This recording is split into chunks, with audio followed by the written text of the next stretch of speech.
Muy buenas noches a todos. Seguimos con nuestro estudio bíblico en este libro de Juan. Hoy nos toca estudiar el Evangelio de Juan 3, versículo 31 hasta el 36. No es muy largo, así es que lo vamos a estar estudiando versículo por versículo. Vamos a empezar leyendo el versículo 31 hasta el 33, lo cual habla del testimonio de Juan sobre Jesús. Dice así: el que de arriba viene es sobre todos, el que es de la tierra es terrenal, y cosas terrenales habla. El que viene del cielo es sobre todos, y lo que vio y oyó, esto testifica. Y nadie recibe su testimonio. El que recibe su testimonio, este atestigua que Dios es veraz. Hasta ahí. Vamos a estudiar como lo estamos haciendo, versículo por versículo, desglosando lo que es el versículo 31 hasta el 33. Vamos a agarrar la primera parte donde dice el que viene de arriba. El que viene de arriba. Juan empieza, antes de empezar, el debate hasta ahora continúa, que si Juan 3:31,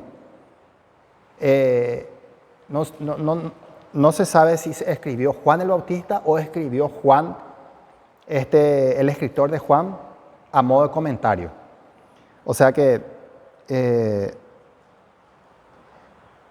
Juan el Bautista, no sabemos si es la continuación de Juan 3:30, cuando Juan el Bautista empieza a hablar con sus discípulos, o es un comentario que el evangelista acuñó en esta parte para poder entender y desglosar lo que es, a qué se refería con los atributos de Jesús, ¿verdad? El que viene de arriba, dice el versículo 7, el que viene de arriba. Juan quería que todos supieran de dónde venía Jesús.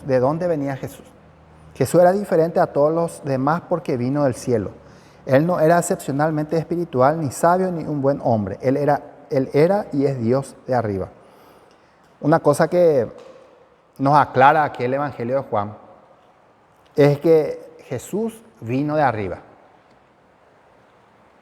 No podemos decir de que Jesús fue un gran profeta, no podemos decir que Jesús fue un gran espiritual, no podemos decir que Jesús fue un gran hombre, por decir lo que era terrenal. Juan dice el que viene de arriba. Ahora, cuando María iba a quedar embarazada, le visitó un ángel de Dios y que le dijo que estaría embarazada. Entonces María le dice, pero yo no conozco. En ese tiempo estaba comprometido con José. Y dice, no le conocí todavía a José en el sentido de la intimidad. Entonces el ángel le dice, el santo ser que va a nacer de ti, Dios se posará sobre ti y el santo ser que nacerá de ti será hijo de Dios. O sea que Dios era el que puso el cromosoma Y para que pudiera nacer Jesús. No hubo una intervención humana. Porque si hubiera habido intervención humana, si José hubiera conocido a María, iba a nacer una persona igual como nosotros, pecador. Pero en este caso, Jesús era el Hijo de Dios, el que viene de arriba. Entonces, no podemos decir nosotros y sostener que Jesús fue un gran hombre, que hizo buenas obras, que fue el espiritual, que fue un gran profeta. No, lo que aquí nos enseña Juan y nos dice y nos recalca el que viene de arriba. Jesús vino de arriba. ¿Eso qué quiere decir? De que Jesús era Dios y es Dios. Jesús es Dios y es hombre. Porque tenía un cuerpo físico que le dio María. Ahora, ¿quién le dio el cuerpo físico? María. Ahora, ¿de quién era la semilla que entró en María? Era de Dios, del Espíritu Santo. Entonces, Juan recalca el que viene de arriba. Sobre este punto, ¿verdad? Ya lo dijimos, ¿verdad? Pero este versículo 31 hasta el 36, está todavía en debate para ver si quién fue lo que lo escribió. Si lo escribió Juan el Bautista, si fue una continuación de lo que Juan el Bautista estaba hablando con sus discípulos, o el evangelista Juan acuñó estos versículos aquí para poder explicar. Esto se explica muy bien porque cuando se dice el que viene de arriba, entonces, porque nosotros podemos decir, no, Jesús era un humano como nosotros. Entonces, si quedamos ahí nomás, estamos errando el blanco, ¿verdad? Jesús era 100% humano y 100% Dios. ¿Por qué? Porque Él viene de arriba. Ahora, ¿hay otro ser que vino de arriba o del cielo? Nadie, ¿verdad? Solamente Jesús. Continuando, dice, el que viene de arriba es sobre todos. Jesús no solamente es diferente de todos los demás, Jesús también es el más grande de todos los demás. El que viene de arriba es sobre todos. O sea que Jesús vino del cielo, entonces Él está por encima de todo. El comentarista Barclay dijo esto: si queremos información sobre una familia, solo la obtendremos de primera mano de un miembro de la familia. ¿Qué decía el comentarista Barclay sobre el que viene de arriba es sobre todo? Decía que si queremos una información sobre una familia, ¿qué haríamos nosotros? Consultaríamos al miembro de esa familia las cosas que queremos saber de esa familia. Y esa persona que es miembro de esa familia nos va a decir todas las cosas que necesitamos, ¿verdad? Yo no puedo ir a preguntar al vecino, ¿cómo se llama el papá de aquel mitaí que está del otro lado de la calle? Obviamente que no va a saber, ¿verdad? Entonces, de la misma manera, si queremos saber información sobre un pueblo, sobre una ciudad, ¿qué hacemos? Le preguntamos a algún poblador de esa ciudad, ¿cómo es esa ciudad? ¿Vos sos poblador de esa ciudad? Sí. ¿Y cómo es esa ciudad? ¿Cómo es el ambiente? Y nos va a decir correctamente porque él es de esa población. Así también sucede si nosotros queremos información sobre Dios, solo lo vamos a obtener del Hijo de Dios. ¿Saben por qué? Porque Jesús vino de donde estaba Dios. ¿Verdad? Si nosotros queremos información, yo no le consultaría a ninguna persona si yo quiero una información sobre Dios, ¿verdad? ¿Por qué? Porque esa persona tal vez como yo le conoce a Dios, pero no sabe exactamente cómo es Dios. ¿Quién va a conocer las cosas de Dios? Solamente Jesús. Entonces, ¿qué hacemos? Consultamos a Jesús por las cosas de Dios. Y si queremos información sobre el cielo y la vida en el cielo, ¿qué hacemos? Solo vamos a obtener información de aquel que viene de arriba, que es Jesús. Ahora, en Hebreos 1 nos dice,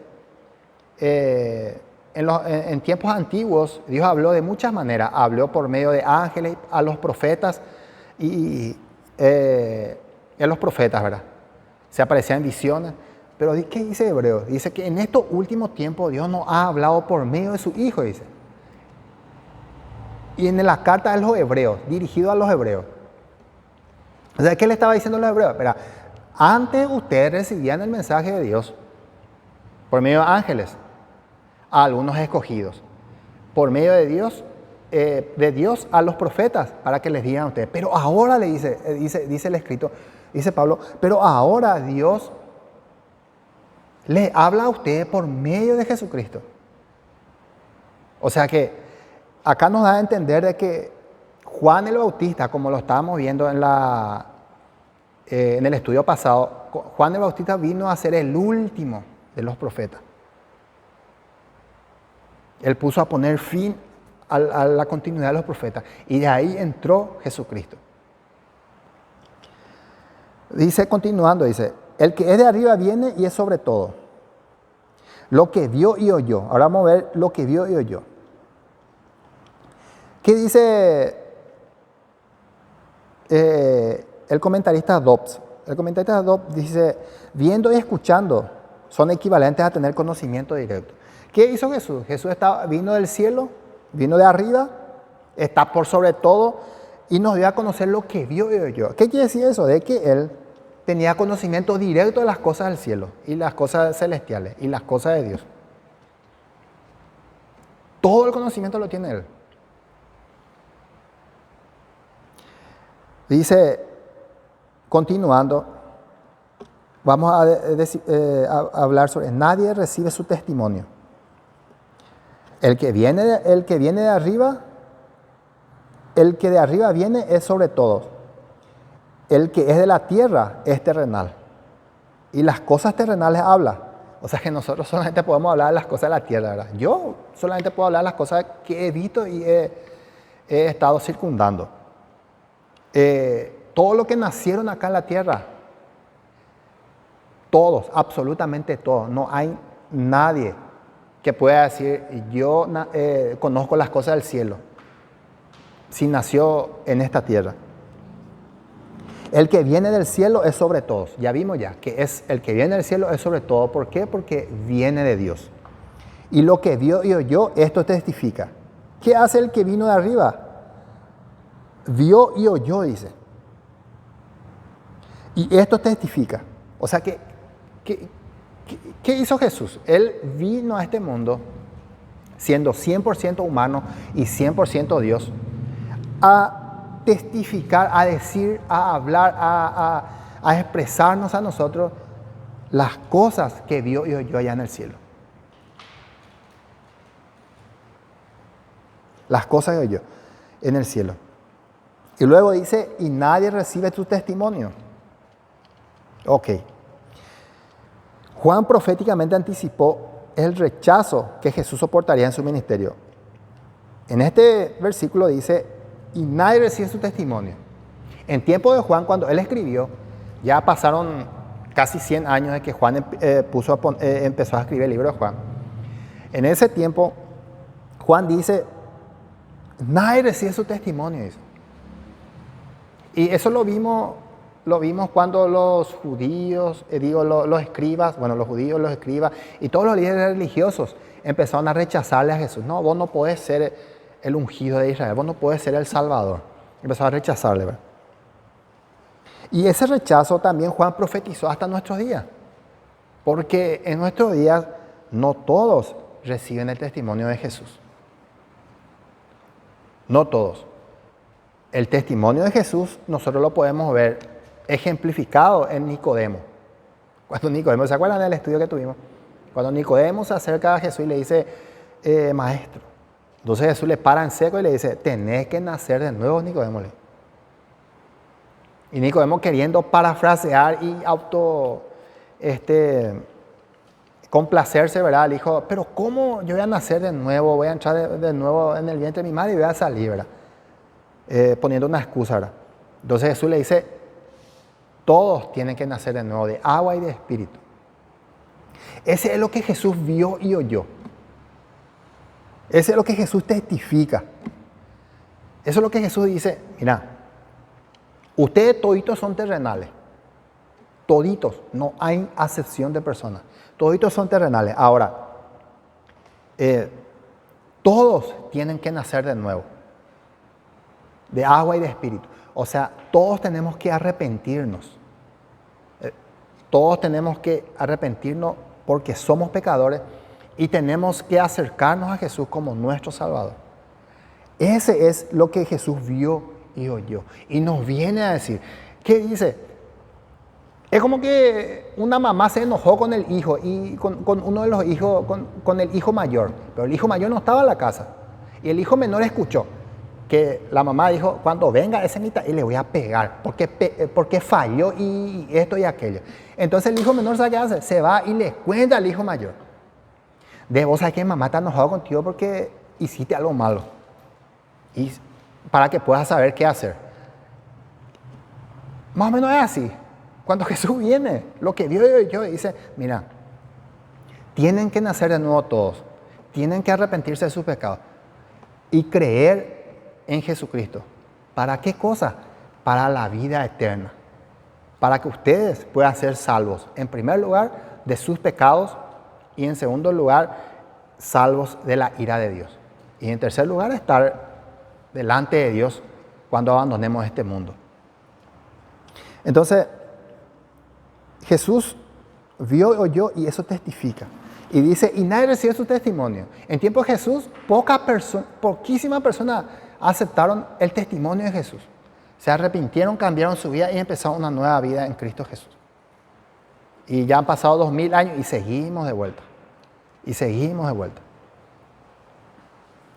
Muchos no reciben su testimonio. Pero ¿qué pasa? Muchas personas reciben el testimonio de otras personas.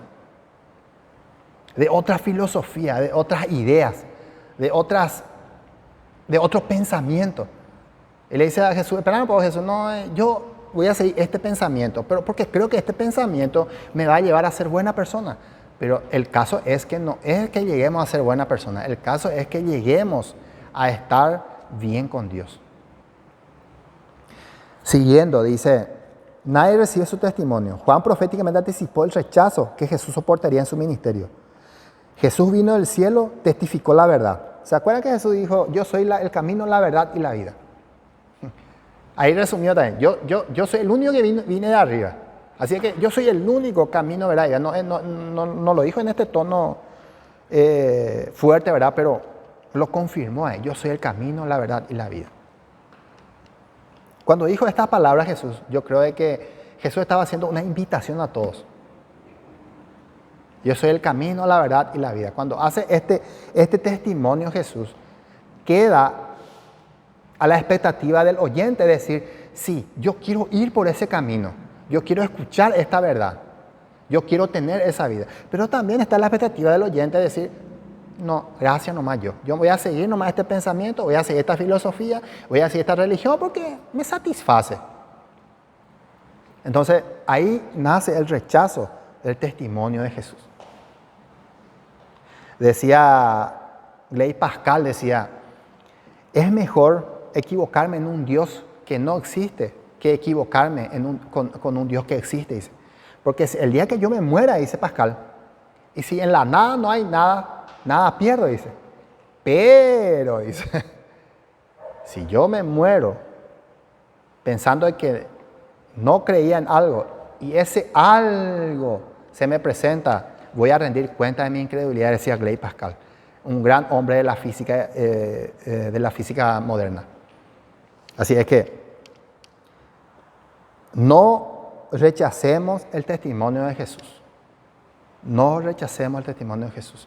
Acerquémonos a Jesús si quieres la vida eterna y si quieres la salvación. Ok. Spurgeon, el comentarista Spurgeon, escribió eso sobre nadie recibe su testimonio. Él dijo, refiriéndose a Jesús, él quiso decir que comparativamente nadie lo recibió. Comparado con las multitudes que se acercaban a él, comparado con la nación de Israel, comparado con la raza humana, los que recibieron a Cristo eran tan pocos que su tristeza los hizo llamarlos nadie. ¿Cuál es el comentario puro? De que no muchos le recibieron a Jesús. ¿Qué implica recibir el testimonio de Jesús? Porque ahora vemos muchos cristianos, ¿verdad? Bueno, la iglesia cristiana creció mucho. Creció mucho, ¿verdad? Encontramos hermanos en todos lados. Pero acá dice recibir su testimonio.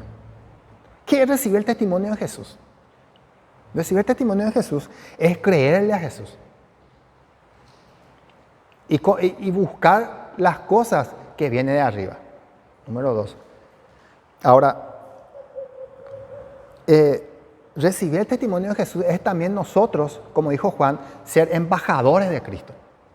Yo no puedo ser en mi casa una persona, en la iglesia otra persona y afuera otra persona. Ese no es recibir el testimonio de Jesús. Recibir el testimonio de Jesús es tener una vida cercana a Dios.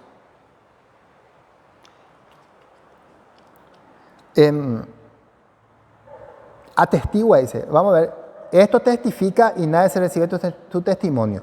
El que recibe su testimonio, atestigua que Dios es veraz. Volviendo al versículo 31 y 33. Versículo 33 dice, y lo que vio y oyó, esto testificó, y nadie recibe su testimonio. El que recibe su testimonio, atestigua que Dios es veraz. Cuando usted cree en Jesús, usted ha establecido un sello en el testimonio de Jesús, el cual es la revelación del Señor. Usted ha certificado que cree en Dios como verdadero. Escribe Spurgeon. ¿Qué quiere decir eso? De que cuando nosotros recibimos el testimonio de Jesús, atestiguamos de que Dios es veraz. ¿Qué quiere decir eso? De que usted ha certificado, ha afirmado que cree en Dios como verdadero. Uno de los frutos de recibir el testimonio es que nuestro Dios es verdadero, ¿verdad? Una de las cualidades del cristiano, Dios es verdadero. Ahora, a muchas personas no les conviene que Dios sea verdadero. ¿Saben por qué? Porque si ellos dicen que Dios es verdadero, tarde o temprano van a rendir cuenta de sus actos. Pero como que no quieren rendir cuenta de sus actos, entonces dicen, no, Dios está tal vez por ahí. O nosotros somos nuestros propios dioses. O nosotros vinimos del mono y no tenemos Dios. Pero cuando alguien es veraz y dice Dios existe, cuando nosotros decimos Dios existe, es porque nosotros en algún momento de nuestra vida tenemos que rendirle cuenta a Dios, sabiendo de que Dios va a estar sentado en el trono como juez y decirme, Héctor, ¿qué hiciste con tu vida? Pepe, ¿qué hiciste con tu vida? Roberto, ¿qué hiciste con tu vida? Y Roberto le va a decir, pero yo no soy cristiano. Peor aún le va a decir. Peor aún le va a decir. Váyate para allá, le va a decir. Date hacia allá, le va a decir. Bueno, ahora vamos a desarrollar el versículo, del versículo 34 hasta el 36. Y el título dice, el precio por rechazar el verdadero testimonio de Jesús. Versículo 34 dice, porque el que Dios envió, las palabras de Dios habla, pues Dios no da el Espíritu por medida. El Padre ama al Hijo y todas las cosas ha entregado en su mano. El que cree en el Hijo tiene vida eterna, pero el que rehúsa creer en el Hijo no verá la vida, sino la ira de Dios está sobre él. Vamos a ver en primer lugar, porque el que Dios envió, las palabras de Dios habla. Jesús, en una revelación confiable, única, porque tiene el Espíritu Santo sin medida, en contraste con los profetas anteriores. ¿Qué dice? Porque el que Dios envió, las palabras de Dios habla. ¿Se acuerdan que en el Antiguo Testamento el Espíritu Santo podía venir sobre esa persona y podía salir otra vez? ¿Se acuerdan? Sansón, por ejemplo. Sansón, el Espíritu de Dios estaba con él. Después cuando se le cortó el cabello, él pecó, se le ató por las columnas. ¿Qué dice Sansón ahí? Dice, dame otra vez la fuerza para poder echar esta columna y poder matar a estos filisteos. ¿Y qué dice la Biblia? Dice, entonces el Espíritu vino sobre Sansón. Quiere decir de que el Espíritu se le salió. ¿Por qué? Porque cuando le mató al león, ¿se acuerdan cuando le abrió la boca al león? Tenía la fuerza porque el Espíritu de Dios estaba sobre él. Bueno, en el Antiguo Testamento venía sobre David, salía el Espíritu. Venía y salía. Pero ¿qué pasa en este Nuevo Testamento? ¿Qué pasa con Jesús? El Espíritu venía sin medida sobre Jesús. O sea que el Espíritu Santo estaba en Jesús en forma abundante o en forma total, por decirlo así. Jesús tenía el Espíritu completo de Dios. Y no es que se iba a salir de Jesús y que iba a volver. No, él tenía el Espíritu Santo completo. Siguiendo el versículo 34, pues Dios no da el Espíritu por medida, dice. Juan habla de que Jesús tenía el Espíritu Santo sin medida, o sea, total. Y proféticamente del Nuevo Testamento, que contaba con una verdadera efusión del Espíritu Santo. Para los que se unieron al Mesías a través del Nuevo Pacto, hay tanto Espíritu como se necesite, dado sin medida. ¿Qué pasa en el Nuevo Testamento? Dios da su Espíritu a las personas. Y no es que fallaste y pecaste y el Espíritu sale de vos. Muchos creen todavía así, mira, pecaste, el Espíritu Santo salió de vos. No, el Espíritu Santo queda en vos, como dice Efesios, es el sello que Dios, es la arra del sello que Dios nos da para el día final. Es el sello que Dios nos dio. Eso se queda ahí. Y dice también Pablo de que el Espíritu Santo, si nosotros nos comportamos mal, si el cristiano se porta mal, el Espíritu Santo se pone triste y se puede apagar como un fuego.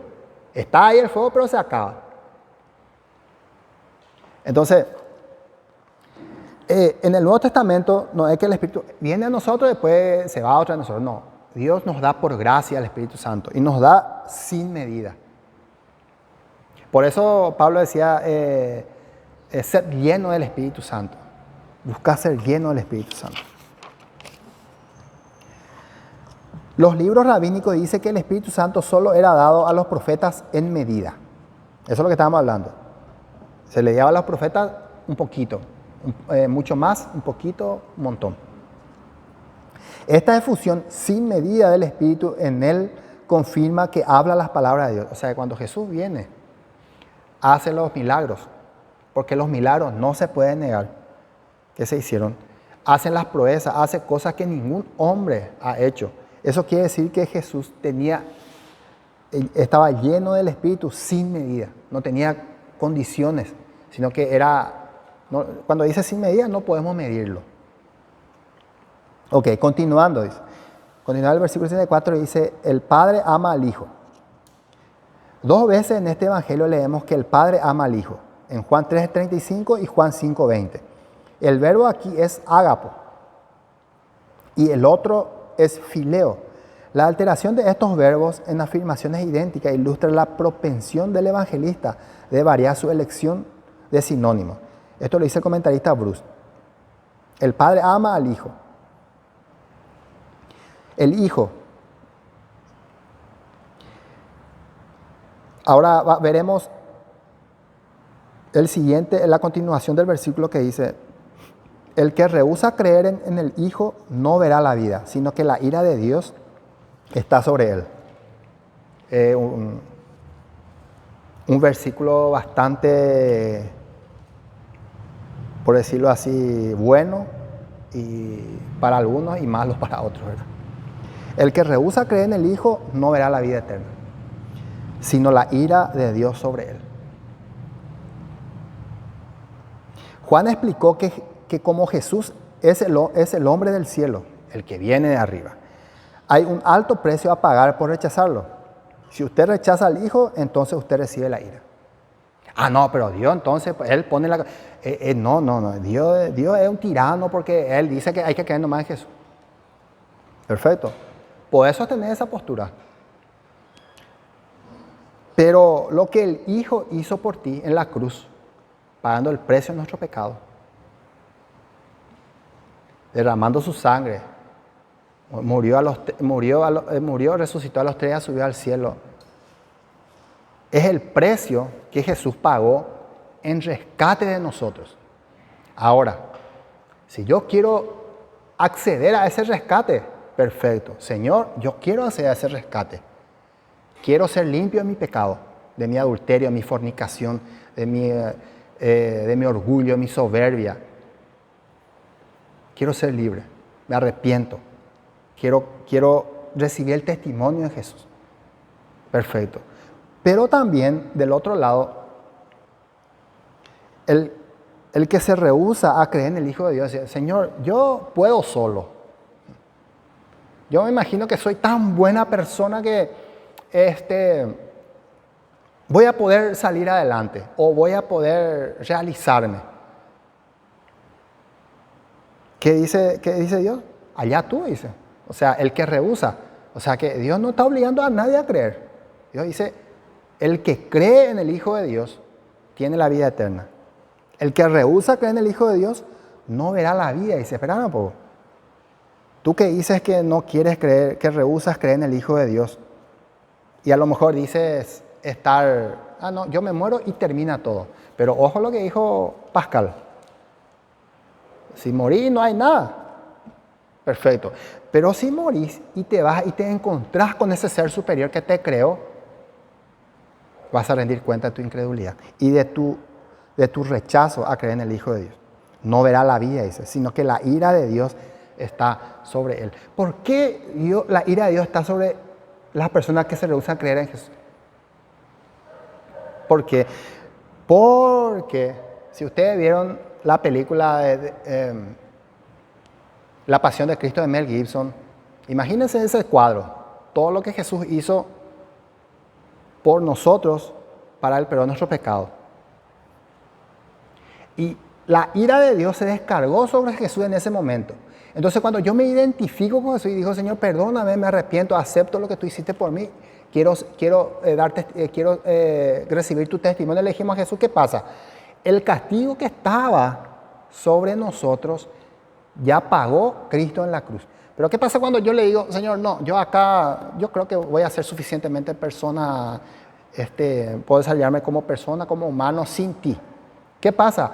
Entonces, esa persona rechaza el sacrificio de Jesús. Entonces, la ira de Dios está todavía sobre esa persona. La ira de Dios está todavía sobre esa persona. Pero cuando esa persona dice, Señor, yo creo en ti, creo que moriste por mis pecados en la cruz, te acepto, recibo tu testimonio. La ira que iba a caer sobre esa persona ya cayó en Jesús. Ya cayó en Jesús. Ahora, Juan explicó que como Jesús es el hombre del cielo, hay un alto precio a pagar por rechazarlo.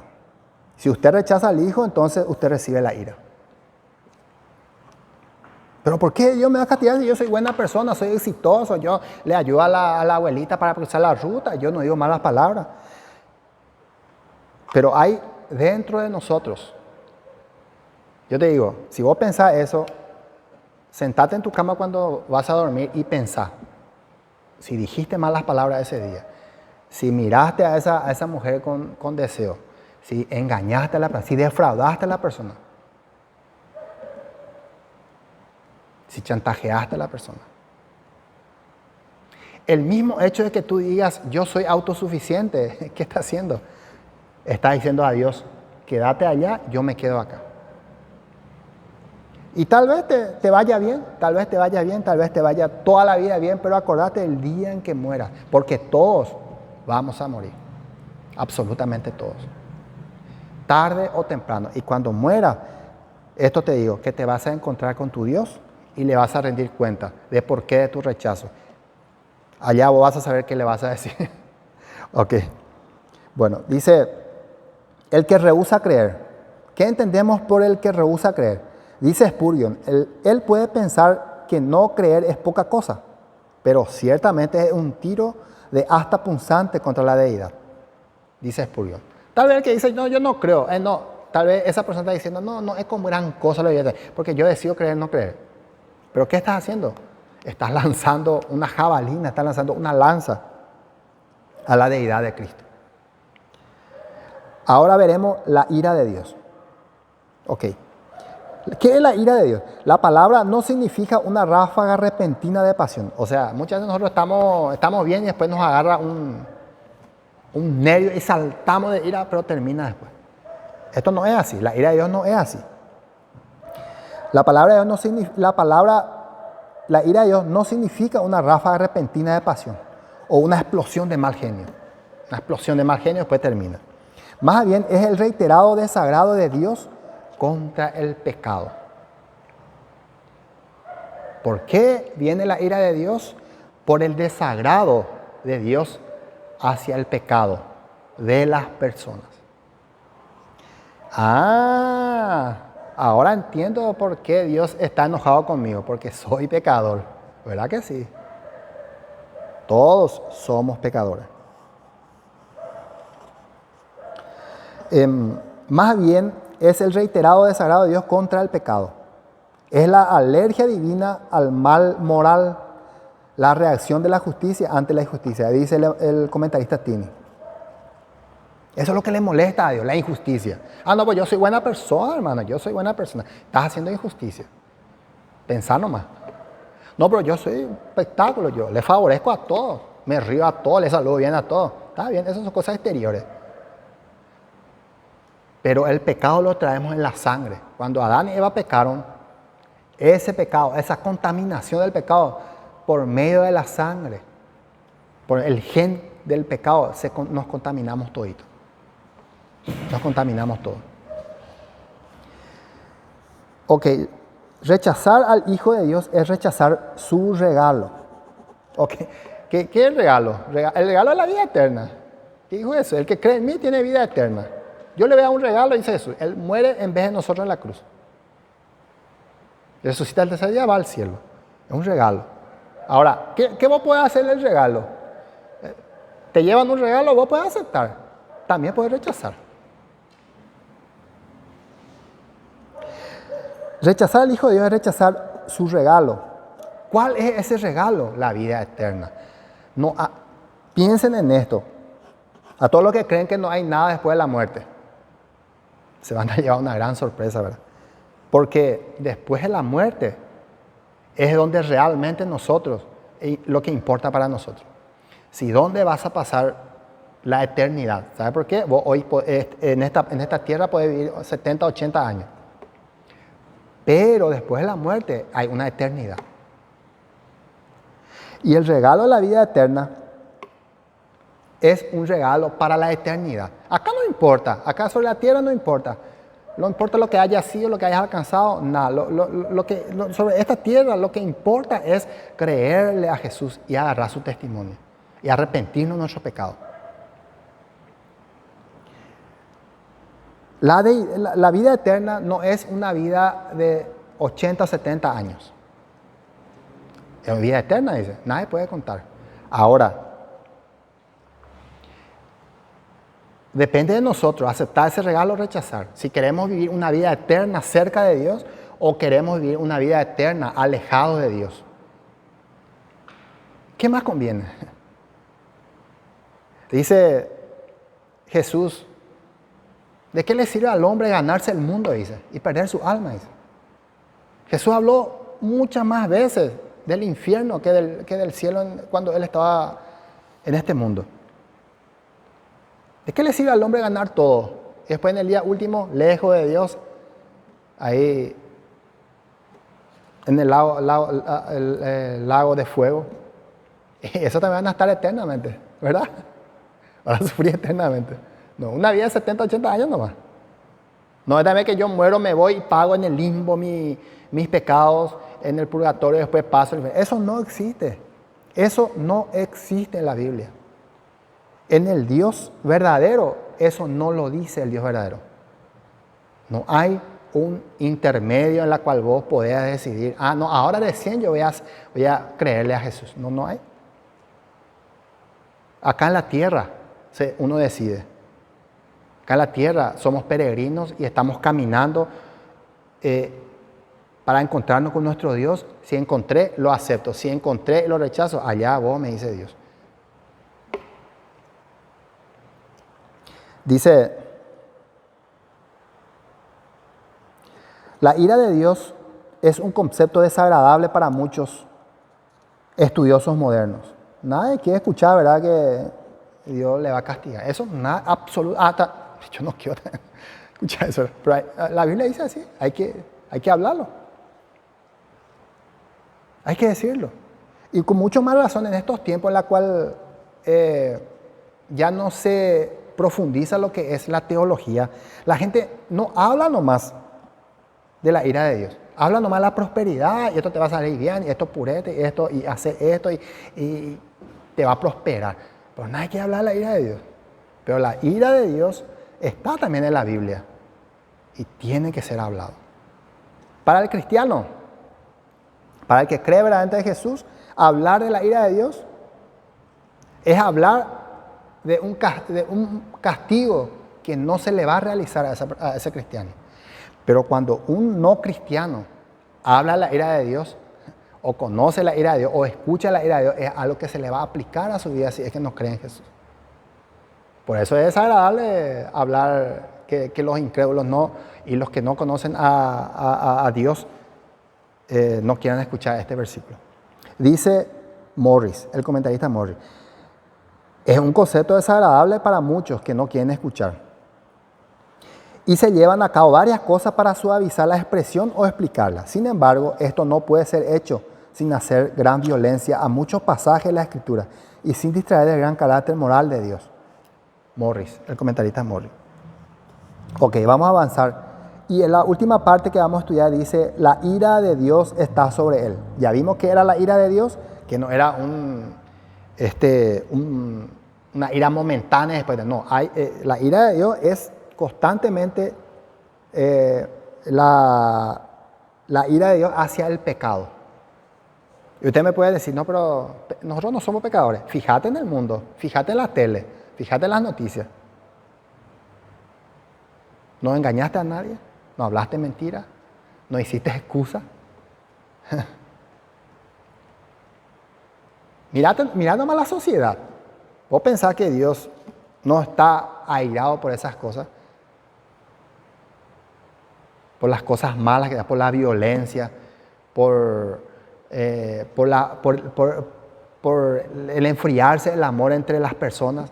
Vos te vas a encontrar personas que ya a este le voy a engañar, le voy a joder bien a este porque yo tengo que ganar. El amor de muchos se enfrió, el amor de muchos ya no está. Entonces la ira de Dios es sobre eso. Sobre el adulterio, sobre la fornicación. Bueno, veremos, la ira de Dios está sobre él. Esta permanece en este mundo porque el mal del pecado permanece hasta que su mal esté perfectamente satisfecho. El mundo va a seguir de mal en peor. La gente va a seguir de mal en peor. ¿Por qué? Porque rechazaron al camino, a la verdad y a la vida. Permanece hasta el otro mundo, porque los que rechazan a Jesús no pueden ofrecer un sacrificio perfecto, aceptable para Dios. ¿Cuánto vos decís que le podés pagar a Dios para poder salvarte? ¿Cuánto puedes pagarle para poder salvarte? No, espera Dios, yo no voy a creer nomás en Jesús, pero yo quiero pagarte. Voy a hacer cosas buenas. Voy a ayudarle ahí, voy a ayudar esto, voy a ayudar. No se puede. No hay nada que pueda comprarse la salvación. Por ningún medio, por ningún motivo. Y están las personas altruistas que siempre ayudan, ¿verdad? Lo siento, tus obras no te salvan. El único que salva es el que cree en el Hijo de Dios, tiene vida eterna. El que cree en Jesús tiene vida eterna. Y sabemos que el tiempo de la gracia es un tiempo determinado, ¿verdad? Hay un tiempo. ¿El tiempo de la gracia cuándo empezó? Vamos a suponer que empezó con la venida de Jesucristo. ¿Y cuándo va a terminar? Cuando suceda el arrebatamiento o, en el peor de los casos, cuando empiece la tribulación. Que tal vez no falte mucho, ¿verdad? Así que este es el momento para decidir creerle a Dios, creerle a Jesús y tener la vida eterna. No vayas a esperar. Pero también nosotros podemos decir, no, yo cuando entre nomás la tribulación me voy a cambiar de bando hacia Jesús, hacia el bando de Jesús. O cuando estoy enfermo me voy a morir, ahí nomás yo voy a cambiar. Eso no se vale. Eso no se vale. Porque Dios ve el corazón, no lo que nosotros pensamos. Y algunos dicen, no, cuando yo me voy a morir nomás yo voy a creerle a Jesús. ¿Sabe qué estás haciendo ahí? Estás tentándole a Dios. ¿Y qué dijo Jesús? No tentarás al Señor tu Dios. Aprovechemos ahora que tenemos tiempo de la gracia y volvamos nuestro mal camino y aceptemos a Jesús. No importa lo que seamos, no importa la medida o el estatus social en la cual estemos, eso no importa. Delante de los ojos de Dios, ahí en el juicio final vamos a estar todos en el mismo nivel. Bueno, la ira de Dios permanece hasta que el pago perfecto de Jesús hecho en la cruz satisface la deuda del mal y la culpa. ¿Hasta dónde permanece la ira de Dios? Hasta que nosotros aceptemos lo que Jesús hizo por nosotros en la cruz. Cuando nosotros aceptamos lo que Jesús hizo por nosotros en la cruz, la ira de Dios no está sobre mí. ¿Por qué? Porque ya estuvo sobre Jesús. Pero si yo le rechazo a Jesús, yo le rechazo a Cristo, la ira de Dios que iba ahí me viene sobre mí. Y la ira de Dios está sobre mí. Tal vez me vaya bien, tal vez yo en este mundo exitoso tenga todo, tenga tenga de todo y de todo y de todo. Pero, dice acá, la ira de Dios no es que se queda en este mundo. Cuando termine el mundo, la ira de Dios va a estar otra vez. Cuando Dios se siente a juzgarnos a todos nosotros. Dice, continuando, tal vez no nos guste, pero no debemos ignorarlo. Juan nos dice que esta ira permanece. No debemos esperar que se disipe con el paso del tiempo. Dice el comentarista Morris. No, la ira de Dios mañana no se va a enojar conmigo. Hoy nomás no se enojó porque hoy le mentí y le estafé a ese. Pero mañana yo creo que Dios va a ser mi socio. No diga eso. De ninguna manera. Viendo hacia atrás, para concluir ya esto, viendo hacia atrás en Juan 3, estamos estudiando el capítulo 3, viendo hacia atrás en Juan 3, uno podría decir que es un capítulo de la Biblia que se debe leer. Y hay tres necesarios prominentes de Juan 3. Hay tres cosas necesarias que son prominentes para nosotros en Juan 3. ¿Cuáles son esas cosas necesarias? Número 1, el necesario del pecador. ¿Qué quiere decir eso? ¿Qué necesita el pecador? ¿Verdad? El necesario es pecador. ¿Qué es lo que necesita el pecador? Os es necesario nacer de nuevo. Juan 3, 7. ¿El necesario del pecador cuál es? Os es necesario nacer de nuevo. Pecador, tú que estás ahí, os es necesario nacer de nuevo. Juan 3, 7. Segundo punto, el necesario del Salvador. ¿Qué es lo que el Salvador necesita? Es necesario que el Hijo del Hombre sea levantado. Es necesario que Jesús sea levantado entre los muertos para que nosotros podamos tener la vida eterna. Y eso pasó y eso se cumplió. El otro punto, el necesario del soberano, en este caso Dios. Es necesario que Él crezca, que Jesús crezca y que nosotros menguemos. Es necesario que nuestro testimonio al hablar de Jesús crezca más y a nosotros nos demos menos importancia. No contar nuestras historias, no contar lo que hicimos, no contar lo que pasamos, sino que crezca el soberano, que crezca Dios en nuestras palabras. El último, el necesario del siervo. Ahí está. ¿Qué necesita el siervo? Que yo mengüe. Que yo mengüe. El cristiano debe menguar, necesita menguar. Jesús necesita crecer. El Salvador necesita ser levantado. Y el pecador necesita nacer de nuevo. Y con esto terminamos el estudio de Juan capítulo 3, versículos 31 al 36. Muy buenas noches a todos.